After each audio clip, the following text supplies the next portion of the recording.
నమస్తే అండి. Old is gold. ఆనాటి పాత సినిమాలు చాలా బావుంటాయి కదండీ! స్టోరీలుంటాయి. మంచి మంచి పాటలు, మంచి మంచి సంగీతం, మంచి మంచి డాన్సులు అన్నీ కూడా ఆనాటి సినిమాల్లోనే మనం చూస్తామండి. ఇప్పుడు మీకు నేను చెప్పేది ఒక సినిమా 'ఓల్డ్ ఈజ్ గోల్డ్‌లో' పాత సినిమా అండి. 'గుణసుందరి కథ'. జూనియర్ శ్రీరంజని హీరోయిన్‌గా చేశారండి. ముగ్గురు హీరోయిన్‌లండి. ముగ్గురు హీరోయిన్లుగా మాలతి ఒక హీరోయిన్ అండి, శాంతకుమారి ఒక హీరోయిన్. వీళ్ళు ముగ్గురు అక్క చెల్లులండి. వీళ్ళ ముగ్గురు అక్క చెల్లెళ్ళు ఎంతో చాలా ప్రేమగా పెంచుతాడండి తండ్రి. తల్లి చిన్నప్పుడే చనిపోయిందండి. అప్పటి నుంచి తండ్రి పెళ్లి చేసుకోకుండా అతను ఆ దేశానికి మహారాజండి. అతను ఏం చేస్తాడంటే, నా బిడ్డలకి భార్య వస్తే నా బిడ్డలను సరిగ్గా చూడదు అని చెప్పేసి తను ఏం చేస్తాడంటే పెళ్లి చేసుకోకుండానే వీళ్ళనే చూసుకుంటూ ఉంటాడండి. తర్వాత చక్కగా పెంచుతాడండి. విద్యాభ్యాసం చక్కగా వస్తాయండి అందరికీ కూడా, ముగ్గురికి కూడాను. చాలా బాగా అందగత్తెలుగా తయారవుతారండి. వాళ్ళు చక్కగా అందగత్తెలుగా ఉంటారండి. అపురూప సౌందర్య రాశి అండి శ్రీరంజని హీరోయిన్. ఆమె మూడవ కుమార్తె అండి. పెద్ద కుమార్తెలు ఇద్దరు కూడా మాలతి, శాంతకుమారి అండి. వాళ్ళు ముగ్గురు కూడా చక్కగా సౌందర్యాలతో యుక్త వయసులోకి వస్తారండి. వాళ్ళకి పెళ్లి చేద్దామని నిర్ణయించుకుంటాడండి మహారాజు. ఒకసారి ఒక చాటింపు వేస్తాడండి. నా ముగ్గురు కుమార్తెల్ని కూడా చక్కగా మీరు వచ్చి మేము అడిగే ప్రశ్నలకి మీరు సమాధానాలు చెప్తే మా పిల్లల్ని ఇస్తామని చెప్తారండి. అప్పుడు వాళ్ళ పిల్లలు ఇద్దరు కూడా ఏమంటారంటే, ఏవండి నాన్నగారు, మేము నాన్నగారు మాకు మేనమామలు ఉన్నారు కదా, వాళ్ళనే మేము చేసుకుంటాం నాన్నగారు. ఇద్దరు మేనమామలు ఉన్నారు, వాళ్ళిద్దరిని మేము చేసుకుంటాము అని చెప్పి మాట్లాడతారండి. మాట్లాడితే మీకు అంగీకారం అయితే నాకు అంగీకారమే తల్లి అని అప్పుడు శ్రీరంజనిని అడుగుతారండి. మూడో కూతుర్ని అడుగుతాడు. ఏమ్మా మరి నీకు ఎలాంటి వ్యక్తి కావాలి ఏంటంటే, మీ ఇష్టం నాన్నగారు, మీరు ఎవరు చేసినా నేను కూడా చేసుకుంటా, నాకు అభ్యంతరం ఏమీ లేదు అని అంటది. అంటే అప్పుడు ఏం చేస్తాడంటే, ఇలా ఒక వివాహ మహోత్సవాలన్నీ కూడాను చక్కగా జరిపిస్తానికి సిద్ధం చేస్తూ ఉంటారు. వాళ్ళు ఎంతో చక్కగా వాళ్ళ మేనబావులతో చాలా ఖుషీగా ఉండి సరదాగా అల్లరిగా పాటలు పాడుకుంటూ ఉంటారండి. అయితే ఈవిడ ఏం చేస్తుందంటే దైవాన్ని పూజిస్తూ ఉంటుందండి. దైవాన్ని పూజిస్తూ ఉంటే అప్పుడు వచ్చి అంటాడు తండ్రి, ఏమ్మా మేమందరం ఆనందంగా ఉంటుంటే మరి నువ్వు దైవం దగ్గర కూర్చుని ఎందుకని నువ్వు దేవుణ్ణి ఏం ప్రార్థిస్తున్నావు, ఏం అడుగుతున్నావు? అక్కలకి మళ్ళీ నీకు ఇలా సంతోషం ఉండదా అమ్మా అని అంటే, నాన్నగారు మీరు ఎప్పుడూ ఆరోగ్యంగా ఉండాలి, సంతోషంగా ఉండాలని నేను దేవుని పూజిస్తున్నాను కాబట్టి నాకు దేవుడు ఎక్కువ అని చెప్పి మాట్లాడొద్దండి. అనేదానికి అదేంటి ఒక మాట చెప్పమ్మా, నేను ఎక్కువ, నువ్వు పూజించే ఆ దైవం ఎక్కువ అని అంటాడండి తండ్రి. అంటే నాన్నగారు ఆ దైవం చల్లగా చూస్తేనే మనందరం కూడా బాగుంటాం కాబట్టి నేను ఆ దైవాన్నే ఎక్కువని భావిస్తాను అని చెప్పుద్దండి. చెప్పేటప్పటికి, ఎంత మాట మాట్లాడావు, కన్న తండ్రి చిన్నప్పటి నుంచి ఎంతో ప్రేమగా పెంచా నిన్ను, అక్కలెంతో నన్ను బాగా చూసుకుంటూ ఉంటారు, నువ్వెంతసేపు కూడాను దైవం దైవం అని దేవుని ప్రార్థిస్తూ ఉంటావు, దేవుని పూజించుకుంటూ ఉంటావు, ఇలా అయితే ఎలాగమ్మా అసలు నీకు ఏ మొగుడు వస్తాడు నీకు అసలు అని అంటాడు. అంటే అప్పుడు ఆ బిడ్డ ఏమంటుందంటే, మీ ఇష్టం నాన్నగారు, మీ ఇష్టం అండి అని చెప్పుద్ది. చెప్తే, అయితే నువ్వు దేవుణ్ణి ప్రార్థిస్తున్నావు కదా, తెల్లారేపాటికి ఎవరైతే నేను చాటింపు వేయిస్తానో, ఎవరైతే మన గుమ్మం ముందుకు వస్తారో, మన రాజమహల్ కోట గుమ్మం ముందుకు వస్తారో వాళ్ళనే నువ్వు పెళ్లి చేసుకోవాలి, అందుకు నీకు ఇష్టమేనా అని అడుగుతాడు. సరే నాన్నగారు, మీ ఇష్టం, మీరు ఎవరిని చేసుకోమంటే వాళ్ళు చేసుకుంటానికి సిద్ధం, కానీ దైవాన్ని మాత్రం నేను పూజించుకుంటాను. అంటే ఇప్పుడు కూడా నువ్వు తండ్రి కన్నా దైవం ఎక్కువ అని అంటున్నావు కదా, అయితే రేపొద్దున నీ అదృష్టాన్ని నువ్వు పరీక్షించుకుంది కానీ అసలు ఎవరు వస్తారో వాళ్ళనే చేసుకుంటావు నువ్వు అని చెప్పేసి చెప్తాడు. చాటింపేస్తారు. ఆ దేశంలో చాటింపేస్తారు. ఏమనంటే ఇట్లా మహారాజు గారి మూడో కుమార్తె పెళ్ళాడటానికి మీరు ఎవరైనా సరే తెల్లవారేసరికి కోట గుమ్మం ముందు ఉండండి. ఆమె ఎవరైతే ముందుగా తొలిసిగా చూస్తుందో ఆయనే ఆవిడ భర్త అవుతాడు అని చెప్తారు చాటింపులో. అప్పుడు ఆ ఊర్లో ఒక మహా దరిద్రుడు ఉంటాడండి. దరిద్రుడు అంటే దరిద్రుడే కాదండి, అతను ఏంటంటే ఒక శాపవశాత్తు ఒక పేదవాడండి. ఆ పేదతనంలో ఆ దారిద్ర్యంలో బ్రతుకుతూ ఉంటాడండి. అక్కడ ఆ దరిద్రం ఎంతటైనా మహా పేదరికం అంటే అతను ఉండటానికి ఇల్లు కూడా ఉండదండి. ఒక పక్కన పడిపోయి ఉన్న ఆ ఇంట్లో అతను నివాసం ఉంటాడు. అతను కుంటి గుడ్డి కూడానండి. అయితే ఏం చేస్తాడంటే అతనికి ఆశ కలుగుద్ది. ఎవరినైతే చూస్తే వాళ్ళనే పెళ్లి చేసుకుంటానంటుంది రాజకుమార్తె, నేనే వెళ్ళి నుంచుంటాను, ఏమవుతుందో చూద్దాం అని వెళ్తాడు. అందరికన్నా ముందు వెళ్ళి నుంచుంటాడు. అప్పుడు కోట గుమ్మం తలుపు తీస్తారు. అప్పుడు ఆ మహారాజు కుమార్తె ఏం చేస్తుంది, చూస్తుంది. ఎదురుగుండా ఇతనే ఉంటాడు, ఈ పేదవాడు ఉంటాడు, కుంటి గుడ్డివాడు ఉంటే అప్పుడు అనుకున్న ప్రకారం కూడాను మాట ఇచ్చిన ప్రకారం అతన్ని చేసుకోవాలి. చాటింపు వేసిన ప్రకారం అతనికే ఇచ్చి చేయాలి మహారాజు. అప్పుడు అంటాడు, తల్లి ఇప్పటికైనా నువ్వు నేనే గొప్పని చెప్పమ్మా, నీ తండ్రే గొప్పని చెప్పు. ఇదంతా కూడా నేను ఈ ప్రచారం నిలబడదని నేను ప్రజలకు చెప్తాను, నచ్చ చెప్తాను. నువ్వు అతను ఎలా చేసుకుంటావు? కుంటివాడు గుడ్డివాడు నిన్నేం పోషిస్తాడు, నిన్నేం చూస్తాడు?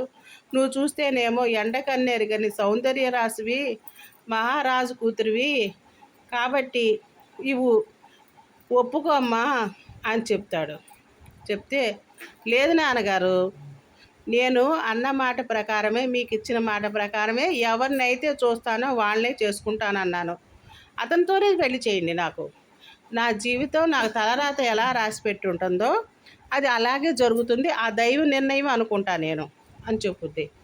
ఎన్నో విధాలుగా అక్కల చెవులు ఉన్న వాళ్ళు చెప్తారు, వద్దమ్మా చేసుకోవద్దమ్మా అని. లేదక్క, నేను ఇచ్చిన మాట తప్పను, నాన్నగారికి ఖచ్చితంగా నేను చేసుకుంటాను అని అప్పుడు ఎలాగైనా ఒప్పిస్తారండి. ఒప్పించిన తర్వాత చేసుకుంటుందండి. 3 కుమార్తెల వివాహాలు ఘనంగా చేస్తాడు. అతను తాళి కూడా కట్టలేక వ్యవస్థ పడితే అందరూ నవ్వుకుంటారు, ఇతను చేసుకుందే ఈ మహారాజు కుమార్తె అని నవ్వుకుంటారు. నవ్వుకున్న తర్వాత అప్పుడు ఈ అక్కలిద్దరూ కూడా చక్కగా బావలతో ఏలి విలాసంగా నవ్వుకుంటూ తుళ్ళుకుంటూ వాళ్ళ గదుల్లో వాళ్ళు విశ్రమిస్తూ ఉండేటప్పటికి ఇతను కూడా పెళ్ళి కొడుకే కదండి. ఈ కుంట అతను ఏం చేస్తాడంటే గదిలోంచి బయటకు వస్తాడు. బయటకు వచ్చిన తర్వాత వాళ్ళ బావలు ఉంటారు కదా, వాళ్ళు ఏం చేస్తారంటే వచ్చాడురా మన తోడలుడు పాపం కుంటి కులాసం అని చెప్పి హేళన చేస్తూ ఉంటారు, పడేస్తూ ఉంటారు. అతను లేవలేడు కదా, పడేస్తూ ఉంటారు, హేళన చేస్తూ ఉంటారు, అవమానం చేస్తూ ఉంటారు.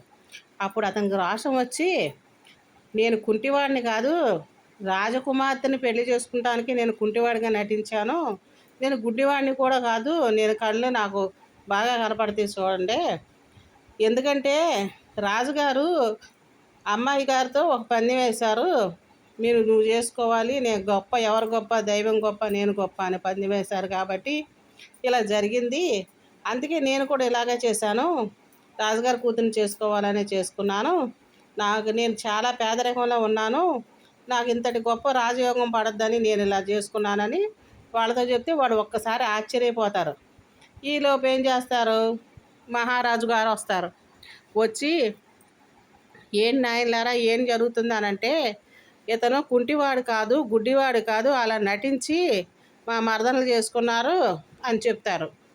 చెప్తే ఎంత నాటకం ఆడావు నువ్వు, ఎంత దుర్మార్గుడివి, నా కూతురు నీకు కావాల్సి వచ్చిందా, నువ్వు ఇంత నాటకం ఆడావా, అసలు నువ్వు నా అల్లుడిగా పనికిరావు, వెళ్ళిపో, అసలు నువ్వేంటి, నీ స్థాయి ఏంటి, ఇవన్నీ కూడా నువ్వు ఆలోచించుకుని వచ్చావా? నా కూతురు కేవలం నా కూతురు మాట మీద నిలబడి నా కూతురు పెళ్లి చేసుకుంది నిన్ను.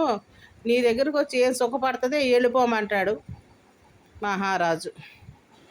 అయితే మీ అమ్మాయిని నాతో పంపించండి మహారాజా, నేను మహాభాగ్యంగా తీసుకెళ్ళిపోతానని చెప్తాడు.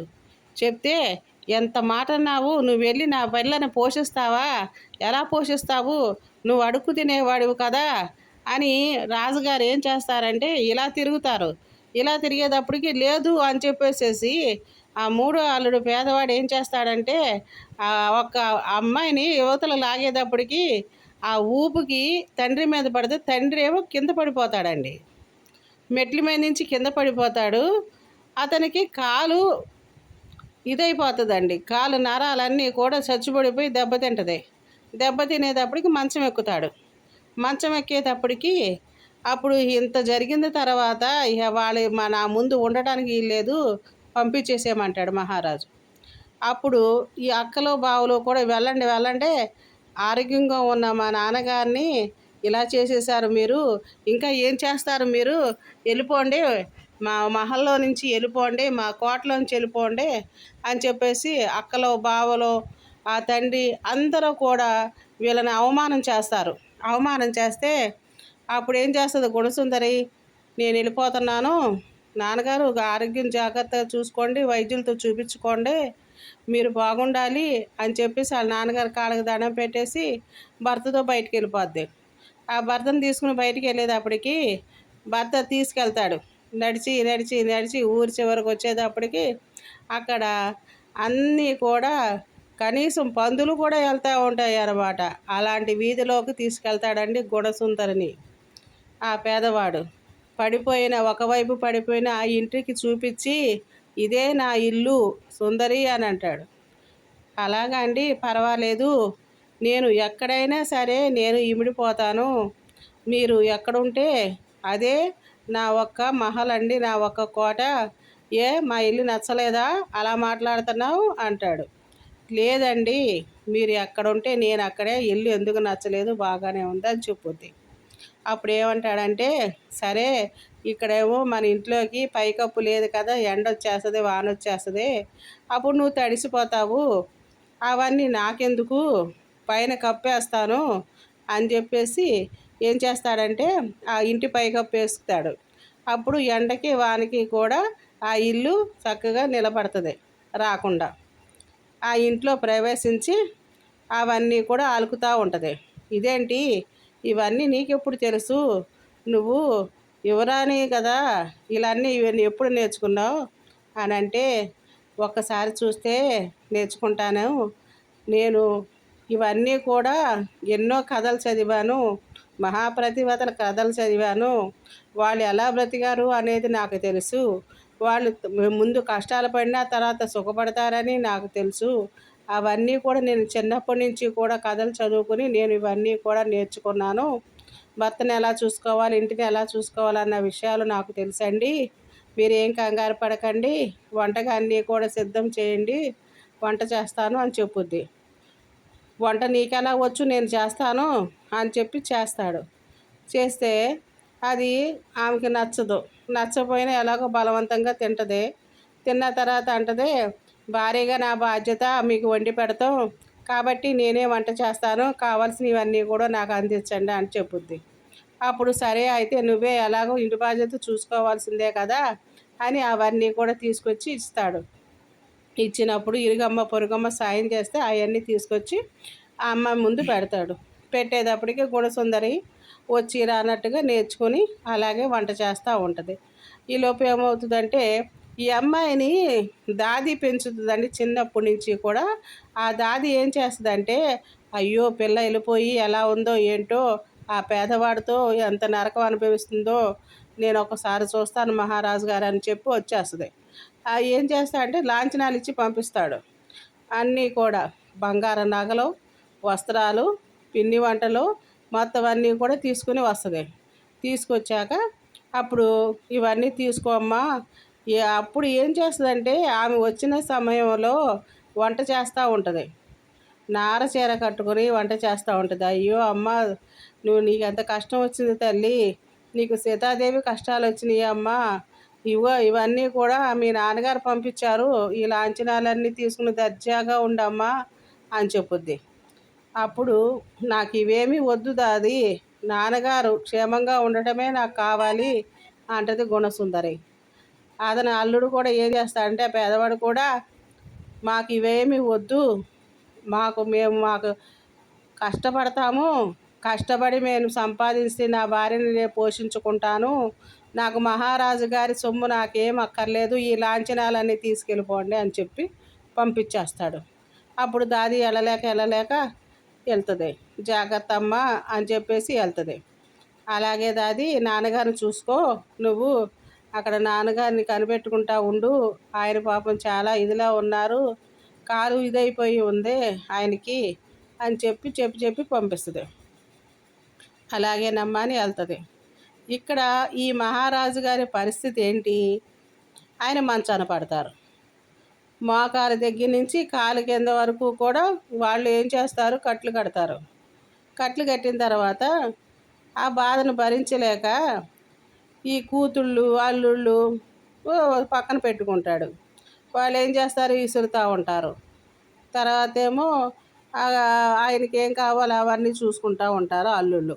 ఇట్లా తెల్లవార్లు కూడా ఆయనకి సేవలు చేస్తూ ఉంటారు. అయితే అల్లుళ్ళు అలసిపోతారు, కూతుళ్ళు అలసిపోతారు. బాబో, ఈ ఒక్క రాత్రికే మనం నిద్రలేక ఇలా చూసుకోవాల్సి వచ్చింది ఏంటి అని విసుక్కుని ఈ బాధ మనం పడలేము, ఆ కాలు ఎక్కడి వరకు ఇదైపోయిందో పని చేయదు అంటున్నారో అంతవరకు తీసేసి పక్కన పడేసేస్తే ఇంకా ఆయన మనల్ని ఏం అడగరు అని చెప్పేసి వైద్యుని పిలిపిస్తారు. అక్కలో బావలో, పెద్ద కూతురు చిన్న కూతురు అల్లుళ్ళు ఇద్దరు కూడా పిలిపిస్తే ఆ వైద్యులు ఏం చేస్తారంటే, మీకు తగ్గుతుంది, ఒక ప్రదేశం ఉంటుంది, ఆ ప్రదేశంలో ఒక చక్కటి పువ్వు ఉంటుంది, ఆ పువ్వు తీసుకొచ్చి ఆయన ఇదిలో రాసేయాలి, రసం పెట్టేసేసి రాసేయాలి రసంతో, అప్పుడు తగ్గిపోతే కాలు, ఎటువంటి శస్త్రచికిత్సలు అవసరం లేదని చెప్తారు. చెప్పేటప్పటికి అప్పుడు ఏం చేస్తారంటే, లేదు మా నాన్నకి శస్త్రచికిత్స అవ్వాలి అని చెప్తారు. చెప్పేటప్పటికి వాళ్ళ నాన్న గోలెత్తిపోతూ ఉంటాడు. ఎలాంటి కూతుళ్ళని కన్నాను, మీరేనా నన్ను ఇలా చేస్తున్నారు, ఇలా చూస్తున్నారు, అదే నా చిన్న కూతురు ఉంటే నన్ను ఎంతో బాగా చూసేది, ఎంతో నన్ను దేవుళ్ళలాగా భావించేది, ఒక చిన్న మాట కోసమే నా కూతుర్ని నేను దూరం చేసుకున్నాను అని చెప్పేసి ఎంతో విలపిస్తూ ఉంటాడు. అప్పుడు వైద్యులు, మీకు తగ్గిపోతుంది మహారాజా, కేవలం మీరు పలానా పువ్వు తీసుకురావాలి, ప్రదేశంలో ఉంటుంది, అది చాలా కూడా జాగ్రత్తగా వెళ్ళి రావాలి, ప్రమాదపరమైన పరిస్థితిలో ఉంటుంది ఆ పువ్వు, మరి ఎలా తీసుకొస్తారో ఏమో, దాన్ని బట్టి మీకు ఆ పువ్వులో ఉన్న రసాన్ని మీకు వండితేనే మీకు కాలు సరిగ్గా నయమవుతుంది అని వైద్యులు తేల్చి చెప్పేస్తారు. అప్పుడు అర్ధరాజ్యం ఇస్తాను, దండోరా వేయించండి, వెంటనే నాకు కాలు బాగైపోవాలని మహారాజు చెప్తాడు. అర్ధరాజ్యం ఏంటి, మొత్తం రాజ్యం ఇచ్చేసి మేము వెళ్ళిపోతాం అంటారు అల్లుళ్ళు ఇద్దరు. అప్పుడు కూతుళ్ళు కూడా ఏమంటారంటే, సరే మీరు రండి, మొత్తం రాజ్యం అంతా మనమే తీసేసుకుందాము, నాన్నగారేమో ఇంకా చేయలేరు కాబట్టి, నాన్నగారు ఎంతసేపు నాకు రాజ్యం కావాలి, నేను రాజును అవుతారు అంటాడు, కానీ మిమ్మల్ని రాజును చేస్తారని అంటలేదు ఆయన నోట నుంచి. ఏ రకంగా అన్నా సరే మన రాజ్యం లాగేద్దామని కుటిలమైన ఆలోచనలు చేస్తారు కూతుళ్ళు అల్లుళ్ళు. అప్పుడు వాళ్ళు ఏం చేస్తారంటే బయలుదేరి మేము ఏమైనా సరే మా మామగారు కాలు రప్పించేస్తాము, ఆ పువ్వు తెచ్చేస్తాము అని బయలుదేరుతారు. ఆ పువ్వు పేరు స్వర్ణ పుష్పం అండి. ఆ స్వర్ణ పుష్పానికి బయలుదేరుతారు ఈ యొక్క తోడేళ్ళు. బయలుదేరిన తర్వాత అక్కడగా పేదవాడిగా ఉన్న అతను మూడో అల్లుడికి తెలుస్తుంది, ఈ చాటింపు వేస్తారు కదా, చాటింపు వేస్తే సరే నేను కూడా వెళ్తాను, నా ఒక్క సహాయం నేను చేస్తాను, మహారాజు గారికి కాలు రావాలి, ఏవైనా సరే నేను ప్రయత్నం చేస్తాను దేవి, సరే నా వంతు ప్రయత్నం నేను చేస్తాను దేవి, ఏమంటావు అని భార్యని అడుగుతాడు. మీ ఇష్టం అండి, మీ యొక్క సాహసం అది, కానీ జాగ్రత్తగా వెళ్ళండి, మా నాన్నగారి కాలు తప్పించండి, ఆయన బాగుండాలి, నేను ఇక్కడ దేవి తల్లిని నేను ప్రార్థన చేసుకుంటాను, పూజించుకుంటాను, మీరు క్షేమంగా వెళ్ళి లాభంగా రండి అని పంపిస్తుంది. అతను ఏం చేస్తాడంటే చక్కగా చిత్రాలు గీస్తాడు. ఈ చిత్రం కూడా ఆమె యువరాణిని గీస్తాడు. గీసేటప్పటికి ఆమె ఆశ్చర్యపోతుంది. ఏంటండి మీరు ఏమి రాని పేదవాడు కదా, మీరు ఈ చిత్రాలు ఎలా గీశారు, మీరు ఎలా నేర్చుకున్నారో అని అడుగుద్ది. లేదు, నాకు చిన్నప్పటి నుంచి వచ్చు, కొంతకాలానికి నేనేంటో నీకు తెలుస్తుందిలే అని చెప్తాడు. ఈమె ప్రతిభతల కథలు చదివి ఆ ఒక్క గొప్ప శక్తిని సంపాదించుకుంటుందండి ఆమె భక్తిలో. అతన్ని చూస్తేనేమో ఆ చేయి చూస్తేనేమో ఒక మహారాజు చేయిలాగా అనిపిస్తుందండి. అతను గీసే చిత్రాల మీద చేయి చూస్తే అతనికి ఒక కంకణం కూడా ఉంటాయి చూస్తుందండి. అంటే ఇతను మహారాజా పేదవాడా అన్నంత సందిగ్ధంలో ఆమె పడుతుందండి. అయితే నా జీవితం ఆయనకే అంకితం, నా భర్తతోడే నాకు కావాలి అనుకుంటుందండి. అలాగే గడుపుతూ ఉంటుందండి. ఇక వీళ్ళందరూ కూడాను, ముగ్గురు అల్లుళ్ళు కూడాను మామగారి కోసం స్వర్ణ పుష్పానికి వేటాడటానికి వెళ్తారండి. అయితే ఈ తోడళ్ళు ఇద్దరు కూడా వాళ్ళ వల్ల అవదండి. ఏదేదో ప్రయత్నాలు చేస్తారు, బోల్తా పడతా ఉంటారు, చేయలేకపోతారు. మూడో అల్లుడు మాత్రం స్వర్ణ పుష్పం దక్కుద్ది, తీసుకొస్తాడు. అతను కూడా చాలా కష్టపడి తీసుకొస్తాడు. తీసుకొచ్చేటప్పటికి ఈ తోడు అల్లుడికి కనపడతాడు. ఏంటది అంటారు. స్వర్ణ పుష్పం మామగారికి తగ్గటానికి తీసుకెళ్తున్నాను అంటాడు. అయితే అది మాకు ఇచ్చేసే మర్యాదగా, మాకు రాజ్యం కావాలి, నువ్వు వెళ్తే నీకు రాజ్యం ఇచ్చేస్తాడు, నువ్వు ఎలా పరిపాలిస్తావు, నువ్వు అసలు ఏం తెలియనాడు నువ్వు, మేము చిన్నప్పటి నుంచి మేము మహారాజులు, మాకే వచ్చేస్తా రాజ్యం మొత్తం ఇచ్చేసేయమంటారు. నేను ఇవ్వను, మీరు అల్పబుద్ధి కలవాళ్ళు, మీరు తీసుకెళ్ళరో నాకు తెలుసు అని చెప్తాడు. చెప్తే అతను కొట్టి ఆ స్వర్ణ పుష్పాన్ని తీసుకెళ్తారు. తీసుకెళ్ళేసరికి ఆ స్వర్ణ పుష్పం ఒక రేఖ అతని చేతిలో ఉండిపోతుంది. ఈ 4 రేఖలో కూడా పట్టుకుపోతారు. పట్టుకెళ్ళిపోయి ఇంకేముంది మేమే తీసుకొచ్చేసాము అనేటప్పటికి ఇక వాళ్ళందరూ కూడా చక్కగా మేళతాళాలతో ఇంకేముంది అల్లుళ్ళు తీసుకొచ్చేసారు, మహారాజు గారికి నయమైపోద్ది అని చెప్పేసి తీసుకొచ్చి వైద్యులకి ఇస్తారు. ఆ వైద్యులు ఏం చేస్తారంటే ఆ బరిని మూత తీసేటప్పటికల్లా అందులో మట్టి మాత్రమే కనపడుతుంది, పుష్పం కనపడదు. ఇదేంటి మీరు ఇదేనా తీసుకొచ్చారు అని చెప్పి వైద్యులు అంటారు. వైద్యులు అనేటప్పటికల్లా అయ్యో ఇదేంటి మేము బాగానే తీసుకొచ్చాం, ఎందుకు ఇలా జరిగిందే అని అనుకునే సమయంలో అక్కడ ఆ పేదవాడు ఏం చేస్తాడంటే అతని చేతిలో ఉన్న దాన్ని పూజించుకుంటాడు. పూజించుకుంటే అప్పుడు మళ్ళీ పుష్పం తయారైపోతుంది. అతనికి దైవభక్తి, ఆ దైవభక్తితోనే అతను చేస్తాడు. అయితే అతను స్వతహాగా యక్షుడండి, యక్ష మహారాజు శాపవశాత్తు అతను ఇలా వస్తాడు. అయితే ఎప్పుడైతే అతను పెళ్లి చేసుకుని కొంతకాలం గడిచిన తర్వాత ఆ భార్యతో ఉన్న సమయంలో అతను యక్షుడిగా కాకుండా మామూలు మనిషిగా ఉంటాడు. అయితే అతను యక్షలోకం వెళ్ళే సమస్య లేదు. ఇక ఆ వరం అతను శాపంగా పొందుతాడండి. ఆ యక్షుడు మానవలోకానికి వచ్చినప్పుడు ఒక ఋషికి అతను వేసే బాణాలు తగులుతాయండి. తగిలినప్పుడు నువ్వు యక్షుడివని బాగా గర్వపడుతున్నావు, నువ్వు మానవుడివై ఎందుకు పనికిరానివాడిగా నువ్వు నీ జీవితాన్ని గడుపుతావు, నీకు ఎటువంటి శక్తులు ఉండవని శాపం ఇస్తాడు మహాముని. అప్పుడు ఏం చేస్తాడంటే తండ్రి ఏదో స్వామి నాకు తెలవక చేశాను, నాకు మోక్షం ప్రసాదించనేటప్పటికి అప్పుడు నిన్ను ఒక మహారాజు కుమార్తె పెళ్లి చేసుకుంటుంది, పెళ్లి చేసుకున్న కొంతకాలానికి నువ్వు ఒక మంచి పని చేస్తావు, ఆ మంచి పని చేసిన తర్వాత నీ యథార్థ రూపం నీకు వచ్చేస్తుంది. అతను చేసేది మంచి పనే కదా, ఇక నాకు రూపం వచ్చేస్తుంది, నేను నా భార్యతో సుఖ సంతోషాలతో ఉండొచ్చు అనుకుంటాడు. ఆ పువ్వుని ఏం చేస్తాడంటే తీసుకెళ్తాడు. తీసుకెళ్ళేటప్పటికి అక్కడికి మహారాజుని చిత్రహింసలు పెడతారు, కాలు తీసేయమంటారు కూతుళ్ళు అల్లుళ్ళు అందరూ కూడా వైద్యుల్ని. అప్పుడు నాకు వద్దు, మిమ్మల్ని నమ్ముకుని నా చిన్న కూతుర్ని చెల్లెలను పంపించేశాను, వాళ్ళే నన్ను దిక్కు, వాళ్ళే నన్ను చూస్తారు అని మహారాజు గోల పెడతా ఉంటారు. అప్పుడు ఆ సమయంలో వెళ్ళి ఆ పేదవాడు ఇదిగోండి స్వర్ణ పుష్పం తీసుకొచ్చాను అని చెప్పేసి ఇస్తే అప్పుడు అందులో ఉన్న రసాన్ని వైద్యులు తీసుకొచ్చి ఆ కాలు సరిచేస్తారు. కాలు సరిచేస్తే మహారాజు లేచి కూర్చొని చక్కగా నడుస్తారు.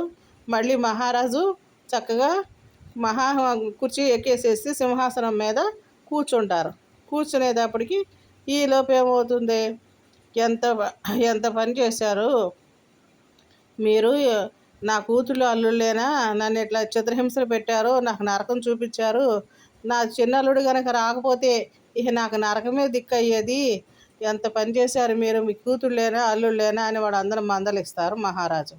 అప్పుడు నాయన నీ విలువ నేను తెలుసుకోలేకపోయాను అనేటప్పటికి అప్పటికే అతనికి యక్షుడు రూపం వచ్చేస్తుంది. యక్షుడు రూపం వచ్చినప్పటికైనా అతను మానవుడుగానే ఉంటాడు. ఎందుకంటే యక్షలోకం వెళ్ళలేడు, శాపవశాత్తు ఇంకా అక్కడే ఉండిపోతాడు. అయితే తన భార్యను తెచ్చుకుంటాడు. భార్యను తీసుకొచ్చి మహారాజు దగ్గరికి వస్తాడు. మహారాజు అంటాడు, నాయన నువ్వు శాపవశాత్తు ఇలా అయ్యావని చెప్పేసి నువ్వు చెప్పినందువలన నేను విన్నాను, అంతా కూడా మంచిదే, బాగానే జరిగింది. నా గుణసుందరి ఏ మహాపరితివత కాబట్టి ఆమె తనకి ఇలాంటి దుస్థితులు వచ్చినా కూడా, ఇలాంటి కష్టాలు వచ్చినా కూడా ఆ కష్టాలన్నీ కూడా అని చెప్పి ఆ చిన్నల్లుడిని చిన్న కూతుర్ని దగ్గర తీసుకుని మీరే నా అసలైన వారసులు అని చెప్పి ఆ చిన్నల్లుడికి పట్టాభిషేకం చేస్తారండి. రాజ్యానికి మహారాజు అవుతాడండి. అతను కథ సమాప్తం అండి. Please subscribe.